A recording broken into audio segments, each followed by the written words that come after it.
So I think it's a balance. So it's ensuring that marketing and sales are actually working together rather than so much as separate departments. They actually need to really talk to each other. So marketing is funneling the sales, but in order for sales to know what's going on, they still need to know and be aware of what the marketing campaign may be and how the projections of their marketing campaigns for the next year, the next 5 years will look like. So it's more about making those two departments talk to each other rather than like separate entities. And they will have insights for both that will be helpful. So sales might say, actually, if you use XYZ as your top highlighted things, because it's a thing that we get asked a billion times, that will help marketing. But in the same vein, marketing might say, if you guys tell us that we need to do more of this or less of that, it would also be helpful. So it's more about collaboration than people expect. I think people expect it to be almost separate. Yeah, I've been in that experience where the sales and marketing teams are kind of just opposite and don't align very well. And it is frustrating because there's things you as a marketer you kind of you're looking to get that feedback, but also from the sales perspective, they're looking to have things that they can utilize in that when they're sort of talking to clients in the best way possible. So I think there does need to be a breaking down of barriers and aligning the two. So with that in mind, when it comes to working with businesses, what's one of the first things that you look at? What's one of the first things you do or diagnose from a company?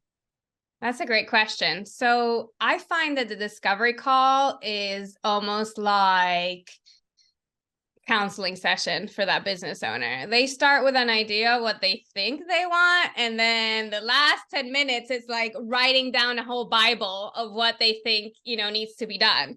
And then from there is actually digesting myself, like what would be the best thing to start with, because as business owners we all have grand ideas that by tomorrow will be 10 times the size and everything will be fixed. But that's going to take time. So it's kind of thinking outside of the box, listening to everything that they think is wrong or needs help, and then saying, okay, I think we need to start with what's your, basic. Let's go back to very basic. What's your target audience? What are we doing here? What does marketing think they're doing? What's their voice? Do you have a marketing campaign? Sometimes the assumption is that everything should be running, rather than asking the question, is it running? Or starting from the basic, do you have a marketing team? Do you have a sales team? What do you think they should be doing? So maybe a lot of the time I find is stripping it back rather than answering all their brainstorming questions. Cool. So from that discovery appointment, you said to me before previously that you worked with a lot of companies who maybe have a tech background or they find it hard to describe what they do. And so therefore one of the things that you can do is present for them on their behalf and things like that.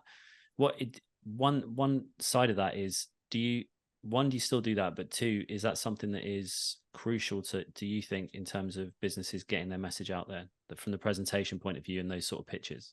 I really think that getting your voice right, whatever that business has, is really important. And sometimes we miss that point, especially if we're like, I find that a lot of business owners are doers. So they're doing all the day to day. So it could be finance, it could be HR, it could be all kinds of doing, but forget what is the bigger picture, what's the voice, and how do we deliver that voice to then attract those potential clients.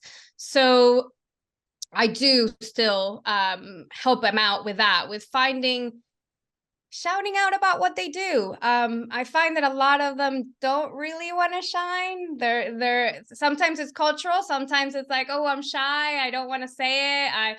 Why should I say that I've just got this huge contract with so-and-so? And I'm thinking, actually, potential clients want to know who you're already working with. They really want to know these things, and those people will eventually review, and then potential clients will say, it's really helpful to know XYZ about that company.